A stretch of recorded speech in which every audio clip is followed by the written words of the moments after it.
लोग स्टार्ट कर रहे हैं कर्म दर्शन के। जो परमाणु है, परमाणु की संरचना को हम लोगों ने पहले देखा था कि बाबा जी ने क्या कहा है और साइंस जो है क्या कहना चाह रहा है उसको। अब आगे बढ़ने से पहले जो है हम कुछ प्रश्न ले लेते हैं जो उस दौरान आए हुए थे। मैंने बीच में उसको देखा तो जो पहला प्रश्न है, प्रदीप राणा जी ने कहा है, यदि जीवन भी परमाणु है तब क्या इसको भी मैथमेटिकली एक्सपेरिमेंट के द्वारा देखा जा सकता है या नहीं।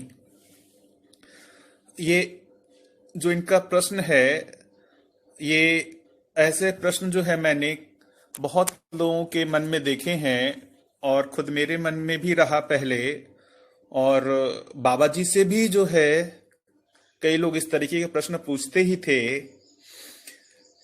देखिए, इसमें तर्क संगत जो आंसर लगता है कि जितने भी एक्सपेरिमेंट होते हैं उसमें किसी एक प्रभाव का ही अध्ययन होता है। तो यदि हम दो तरीके के परमाणु की बात करें, एक गठनशील और एक गठनपूर्ण परमाणु, तो जितने भी एक्सपेरिमेंट हैं, वो जो भी हम इक्विपमेंट्स बनाएंगे वो किसी प्रभाव का ही अध्ययन करेगा। वो भौतिक रासायनिक प्रभाव का ही अध्ययन हो सकता है, क्योंकि जो इक्विपमेंट्स बने हुए हैं वो भौतिक रासायनिक परमाणुओं से मिलके ही बने हुए हैं। तो उन भौतिक रासायनिक परमाणुओं के ऊपर जो है किसी भौतिक रासायनिक परमाणु का ही प्रभाव पड़ सकता है, जीवन परमाणु का प्रभाव उस पर नहीं पड़ सकता। तो इस आधार पर जो जीवन परमाणु है, जीवन परमाणु चूंकि भार बंधन और अनुबंधन से मुक्त है, इसलिए हम कोई भी भौतिक रासायनिक परमाणुओं से बनी ऐसी कोई भी एक्सपेरिमेंटल सेटअप को नहीं बना पा सकते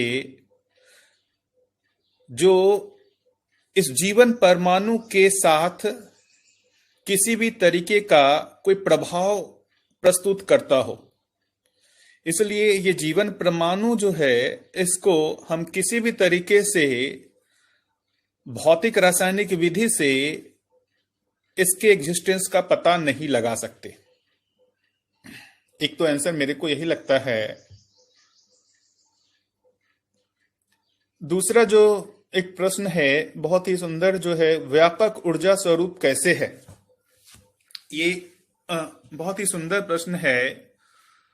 इस चीज को बाबा जी ने बहुत फोकस किया कि जो व्यापक वस्तु है वो स्वयं में साम्य ऊर्जा है और सभी को समान रूप से प्राप्त है। यही साम्य ऊर्जा जो है, यही मूल कारण है हर एक परमाणु अंश से लेकर परमाणु में क्रियाशीलता को बनाए रखने का। इसमें मैंने एक जो वीडियो देखा था बाबा जी के साथ, प्रवीण भैया हैं, उनका एक चर्चा था। उसमें वो बाबा जी से ये बार बार पूछ रहे थे कि आप ऐसा क्यों कह रहे हैं कि ये व्यापक वस्तु जो है उसमें रहने के कारण हर एक परमाणु अंश या परमाणु हर एक इकाई ऊर्जित है। आप ऐसा क्यों नहीं कहते कि हर एक इकाई स्वयं में ऊर्जित है। वो परमाणु अंश जो है वो व्यापक में रहने के कारण ऊर्जित नहीं है, वो स्वयं में ऊर्जित है। उनका प्रश्न जो है तर्क संगत तो लगता ही है। बाबा जी ने भी उसमें मेरे ख्याल से यही कहा था कि हमने ऐसा ही अनुभव किया है कि व्यापक ही साम्य ऊर्जा है और यही साम्य ऊर्जा सबको समान रूप से प्राप्त है। इस आधार पे ही जो है हर एक इकाई जो है ऊर्जित है।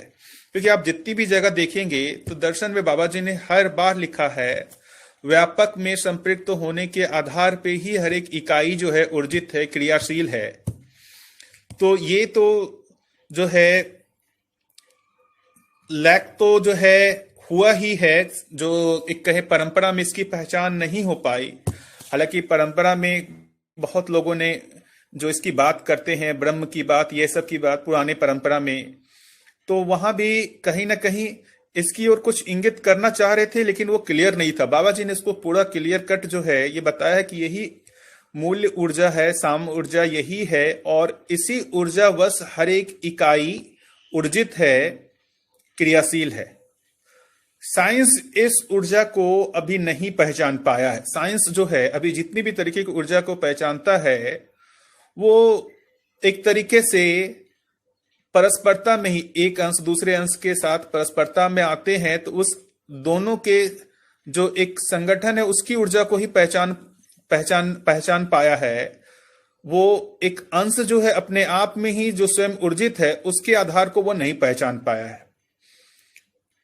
तो मेरे हिसाब से ये एक महत्वपूर्ण बात है कि ये जो साम्य ऊर्जा है, व्यापक है, इसका जो है अनुभव करना ही होगा। इसका अभी तक तर्क रूप में इतना ही लगता है कि इसको ऐसा ही तर्क रूप में प्रस्तुत किया जा सकता है।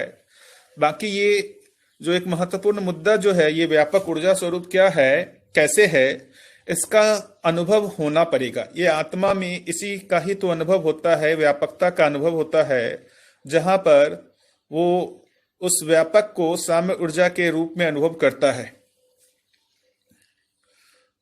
तीसरा जो है, are different quantum numbers helpful to understand the three different motions and in अंश and formation of an atom.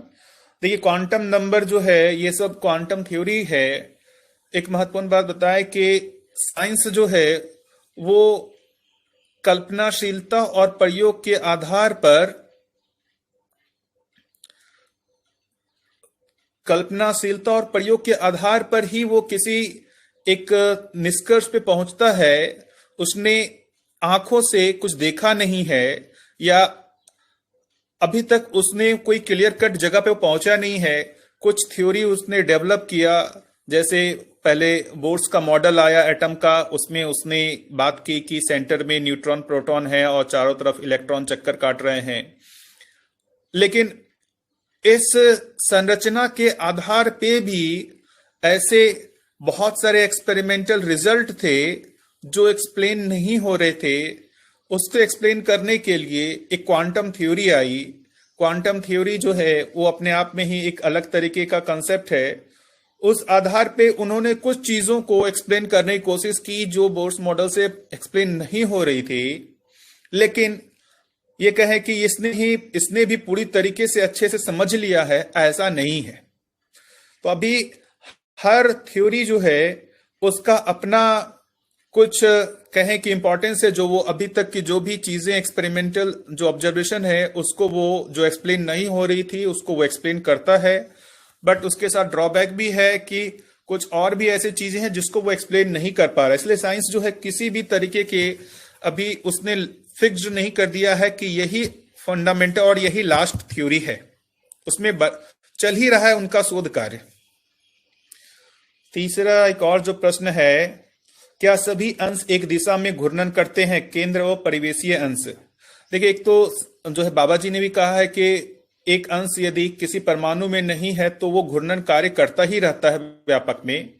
Science में भी इस बात को कहा ही जा रहा है कि जो भी इलेक्ट्रॉन प्रोटॉन न्यूट्रॉन है वो घूर्णन कार्य तो करते ही हैं, चाहे वो नाभिक में हो, सेंटर में प्रोटॉन न्यूट्रॉन हो, और या इलेक्ट्रॉन जो चारों ओर चक्कर काट रहे हैं। इलेक्ट्रॉन जो है वो घूर्णन के साथ साथ जो है एक सर्कुलर मोशन भी करता रहता है। तो वो क्या एक ही दिशा में घूर्णन करते हैं?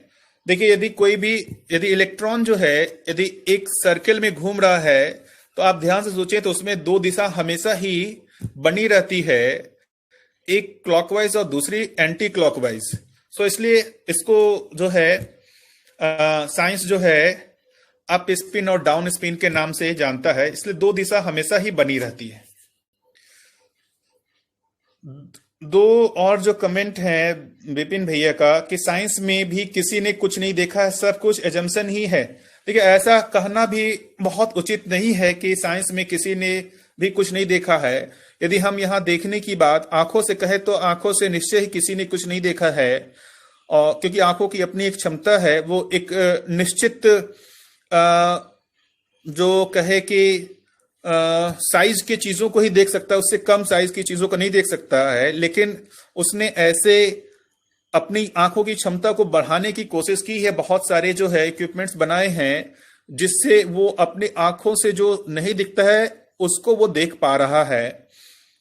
तो सब एजम्पशन ही है, ऐसा कहना नहीं है कि उसमें कुछ चीजें तो जो है उन्होंने समझा ही है। ये कहना जो है बहुत उचित कि कुछ भी समझ में नहीं आया है, क्योंकि कुछ भी समझ में नहीं आता तो आप हम सब लोग जो हैं, जो ये देख रहे हैं पंखा चल रहा है या हम एक दूसरे से बातचीत कर पा रहे हैं, तो ये सब कहीं ना कहीं किसी रूप में कुछ हद तक तो समझा है, चाहे वो गणितीय भाषा ही क्यों ना हो। उस गणितीय भाषा को समझ करके उसको अपने प्रयोग में लाया ही है। यही चीज रवि प्रकाश सिन्हा जी भी बोल रहे हैं कि modern science is hypothesis only lacking evidence.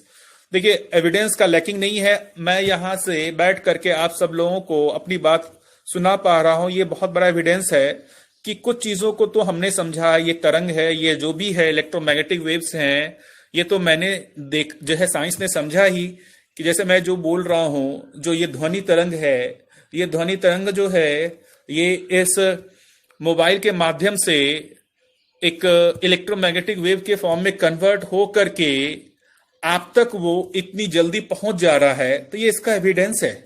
इसके साथ साथ आप ये कह सकते हैं, जैसे देखेंगे कि सैटेलाइट जो है उसने लॉन्च किया हुआ ही है, और ये सब जो है किसी न किसी गणितीय भाषा को समझ करके ही किया गया है। इसलिए एविडेंस नहीं है ऐसा कहना गलत होगा। देखिए, मतलब हम पूरी तरीके से डिनाई नहीं करते हैं, लोग जो है ट्रस्ट कर रहे हैं, उसका कुछ तो रीजन है कि कहीं ना कहीं वो कुछ तो प्रयोग करके दिखा पा रहे हैं कि उसने कुछ तो समझा है। संपूर्णता में नहीं समझा है, लेकिन जो भी गणितीय भाषा को जितना कुछ भी समझा है उसको साथ वो प्रयोग करके तो दिखा ही पा रहे हैं। एक और प्रश्न जो है फ्यूजन को लेकर के किन्हीं भैया ने पूछा है। तो फ्यूजन और फ्यूजन को जो साइंस जो समझता है, जैसे अनेक प्रजाति के परमाणुओं की होने की बात बाबा जी ने भी की है और साइंस भी कर रहा है। तो ये सारे प्रजाति के जो परमाणु हैं, जितने साइंस ने स्टडी किया है, उसमें स्टेबिलिटी को लेकर के उसने कुछ ऑब्जर्वेशन किया है कि हर एक परमाणु जो है उसकी स्टेबिलिटी समान रूप से नहीं होती है। तो जैसा उसने ऑब्जर्व किया कि सबसे ज्यादा जो स्टेबल परमाणु है वो आयरन है, उससे जो छोटे परमाणु हैं संख्या के रूप में, परमाणु अंश की संख्या के रूप में, वो उससे कम स्टेबल हैं, और उससे आयरन से जो ज्यादा नंबर के परमाणु अंश के परमाणु हैं वो भी अनस्टेबल हैं। इस आधार पे साइंस ये कल्पना करता है कि हर चीज स्टेबिलिटी की ओर जानी चाहती है। तो जो छोटे परमाणु हैं वो स्टेबिलिटी गेन करने के लिए यदि वो आयरन की तरफ जाना चाहे तो वो क्या करेंगे, ऐसे दो छोटे परमाणु मिल करके उससे बड़े परमाणु बना लेंगे। जैसे हाइड्रोजन और हाइड्रोजन मिलके हीलियम बना लेते हैं। तो इसी क्रिया को उन्होंने फ्यूजन नाम दिया है, और इस क्रिया में बहुत बड़ी मात्रा में ऊर्जा जो है वो निकलती है। इसको जैसे बोलते भी हैं कि जो सूरज में हो रहा है, सूरज में यही घटना घट रही है, फ्यूजन ही हो रहा है। उस फ्यूजन के कारण ही जो है सूरज से इतनी ज्यादा ऊर्जा निकल रही है। फ्यूजन जो है उसके विपरीत जो है, जो भारी परमाणु हैं वो भी जो है उनकी स्टेबिलिटी भी कम होती है। तो वो स्टेबिलिटी गेन करने के लिए छोटे परमाणुओं में टूटते हैं, जैसे यूरेनियम है वो भी टूटता है। और वो इसका कारण वो बताते हैं कि इससे जो है वो जो पूर्व परमाणु है उससे ज्यादा वो स्टेबल हो पाते हैं। इस प्रोसेस में भी बड़ी मात्रा में ऊर्जा निकलती है। इनफैक्ट देखेंगे कि जो एटम बम है, एटम बम का पूरा कंसेप्ट जो है वो फ्यूजन के आधार पे ही है, और इसको लेकर के काफी विध्वंस हुआ भी है। हालांकि इतना ही है। अब आगे हम लोग बढ़ने से पहले एक बार समराइज कर लेते हैं कि परमाणु संरचना को लेकर जो हम लोगों ने बात की है। तो पहले मैं बाबा जी के अनुसार, बाबा जी ने जो सबसे पहले परमाणु संरचना को समझने से पहले वो सहअस्तित्व की बात करते हैं, हर जगह की अस्तित्व सहअस्तित्व के रूप में है, और इस आधार पे हर एक इकाई जो है दूसरे के साथ सहअस्तित्व को पहचान करके ही निर्वाह कर रही है। इस आधार पर बाबा जी ने जो ये कहा कि हर एक परमाणु अंश जो है वो उसमें भी सहअस्तित्व की प्रेरणा है, और इस प्रेरणावश ही वो अंश जो है, एक परमाणु अंश जो है वो किसी दूसरे परमाणु अंश के साथ मिल करके परमाणु बना लेता है, जो एक निश्चित आचरण व्यक्त करता है। अब यहां पर यह बात आती है कि भाई परमाणु अंश का निश्चित आचरण नहीं है, लेकिन परमाणु एक निश्चित आचरण को व्यक्त करते हैं। अब ऐसा नहीं हुआ कि परमाणु अंश मिलकर परमाणु बना लिए तो वो वहीं पर चुपचाप बैठे हुए हैं कि परमाणु बन गया, हो गया, तृप्त हो गया। नहीं, ये परमाणु जो है ये इससे बड़ी व्यवस्था में भागीदारी के लिए अपना जो है प्रयत्नशील है ही। परमाणु जो है वो अणु बना रहे हैं, और अणु जो है उससे बड़ी रचना बना रही है। इस बड़ी रचना को देखते हुए आगे देखेंगे तो ये धरती जो है इतनी बड़ी रचना के रूप में दिख ही रही है। तो उस अर्थ में जो भी चीजें यहां पर हो रही हैं, मतलब देखेंगे तो वो एक छोटी व्यवस्था है। वो स्वयं में परमाणु सबसे छोटी व्यवस्था, ऐसा कह सकते हैं कि सबसे छोटी व्यवस्था परमाणु है, लेकिन वो व्यवस्था वो आइसोलेटेड व्यवस्था नहीं है। वो संपूर्णता के अर्थ में उससे बड़ी व्यवस्था के लिए ही भागीदार है। तो इस अर्थ में हर एक इकाई जो है अपने एक में एक व्यवस्था हो है, और वो उससे बड़ी व्यवस्था के लिए भागीदार है। तो इस अर्थ में बाबा जी ने जो है परमाणु को समझा, और इस अर्थ पे यह भी निष्कर्ष निकाला कि जीवन भी एक परमाणु है और गठनपूर्ण परमाणु है। तो जिस अर्थ में हर एक गठनशील परमाणु जो है वो व्यवस्था को पहचान करके व्यवस्था में होने के लिए प्रयत्नशील है, तो गठनपूर्ण परमाणु भी उसमें भी ऐसा निकलता है तर्कसंगत कि इसमें भी व्यवस्था को पहचान करके किसी एक व्यवस्था में होने की प्रवृत्ति होगी ही, और वो दिखता भी है। जैसे पूरे मानव जाति को देखें तो वो अभी जितना भी इस धरती पे आना हुआ, उसमें से आप देखिए जो भी उन्होंने प्रयोग किया उससे कोई व्यवस्था प्रमाणित नहीं हो पाई है। इसलिए जो है प्रयोग चल ही रहे, अलग तरीके से प्रयोग पहले हुआ, अभी भी प्रयोग हो रहा है। और ये जब तक इस धरती पे ये व्यवस्था प्रमाणित नहीं हो जाती है, मानवीय व्यवस्था, ये मानव का प्रयास चलता ही रहेगा। इसी प्रयास वश ही जो है आप ये कह सकते हैं इस दर्शन का भी जो इस धरती पे आना हुआ बाबा जी के माध्यम से, वो भी मैं मानता हूं कि इसी अर्थ में ही रहा, क्योंकि ये अस्तित्व ही सहअस्तित्व के रूप में है। तो ये व्यवस्था प्रमाणित होना ही चाह रहा है, मानव भी एक व्यवस्था में जीना ही चाह रहा है। व्यवस्था का स्वरूप पता नहीं चल रहा, क्योंकि आज तक कोई भी इस तरीके से दर्शन ने जो भी है इस मानवीय व्यवस्था की बात नहीं की, या जो भी है। तो बाबा जी ने बहुत सुंदर ढंग से जो है उस गठनशील परमाणु में जो सहअस्तित्व को स्थापित करके उसको जो अध्ययन किया, उसके साथ ही जो है गठनपूर्ण परमाणु में भी उस व्यवस्था की बात कर रहे हैं। लेकिन जो यहाँ पर दिक्कत ये भी कह रहे हैं कि गठनशील परमाणु जो है उसमें से पहचानना निर्वाह करना है। इस आधार पर वो सहअस्तित्व को प्रमाणित करेंगे ही, वो कर ही रहे हैं। कोई भी हाँ जी, थोड़ा सा कनेक्शन लॉस हो गया था। तो मैं जो बात कर रहा था कि गठनशील परमाणु जो है वो व्यवस्था को प्रमाणित कर ही रहे हैं, सहअस्तित्व को प्रमाणित कर ही रहे हैं। जो गठनपूर्ण परमाणु है उसमें सिर्फ पहचाना निर्वाह करना नहीं है, उसमें जानना मानना के आधार पे पहचानना निर्वाह करना है। इस अर्थ में यदि मनुष्य का जानना मानना ठीक नहीं होगा तो पहचानना निर्वाह करना भी ठीक नहीं होगा। एक बड़ी बात है कि इस सहअस्तित्व की पहचान, ये इस सहअस्तित्व का हम लोगों में अनुभव होना, इसका हमारे में ज्ञान होना आवश्यक है, क्योंकि इस ज्ञान के हुए बिना हमारे में सहअस्तित्व के आधार पर पहचाना निर्वाह करना नहीं हो पाएगा। जो वर्तमान में दिख भी रहा है कि जो मानवीय व्यवस्था नहीं दिख रही है, जो मनुष्य का निश्चित आचरण नहीं दिख रहा है, उसका मूल कारण है कि इस सहअस्तित्व की पहचान नहीं हो पाई है। इसी के विपरीत जो ये साइंस को देखें तो साइंस ने जो परमाणु को समझने की कोशिश की, उसके मूल में उसकी कुछ जिज्ञासा रही। वो मूल में किसी व्यवस्था के अर्थ में उसने परमाणु को पहचाना या उसके संरचना को पहचानने की कोशिश की, ऐसा नहीं है। जैसे मूल में यही रहा कि भाई उसकी जिज्ञासा है, वो अति सूक्ष्म इकाई को पहचानने की कोशिश किया और उस तरफ वो कुछ लोगों ने कोशिश किया, उसकी कोशिश को और बाकी लोगों ने बढ़ाया। तो साइंस जो है वो किसी व्यवस्थागत मानसिकता से उस ओर नहीं गया। तो उसने जो है जो भी पहचाना, जितना भी पहचाना, उसमें एक जो बड़ी भूल हो गई, या जो मुझे लगता है कि ये जो एक कहें कि एक बहुत बड़ा नियम के रूप में जो काम कर रहा है पूरे अस्तित्व में, सहअस्तित्व ही जो मूल नियम है, इसकी पहचान नहीं हो पाई।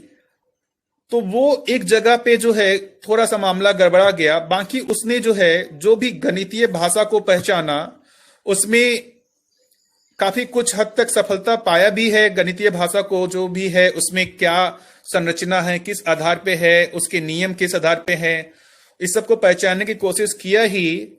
लेकिन यही है कि वो पूरा नहीं पड़ा। और जिस आधार पर जो गठनशील परमाणु में एक व्यवस्था को नहीं पहचानने का ही कारण रहा कि उस ओर मनुष्य का ध्यान भी नहीं गया कि वो भी एक प्रकृति का अंश है, तो उसे भी एक व्यवस्था में होना चाहिए। तो बाबा जी के माध्यम से ये हुआ है, तो एक अच्छी बात है, इसको हमारे को स्वीकार करना चाहिए। साइंस का भी ध्यान जाएगा किसी और, तो वो भी इस ओर ध्यान देगा ही और कार्य करेगा ही। चलिए आगे बढ़ते हैं हम लोग। जो दूसरा चैप्टर है विकास क्रम विकास, पहले इसको हम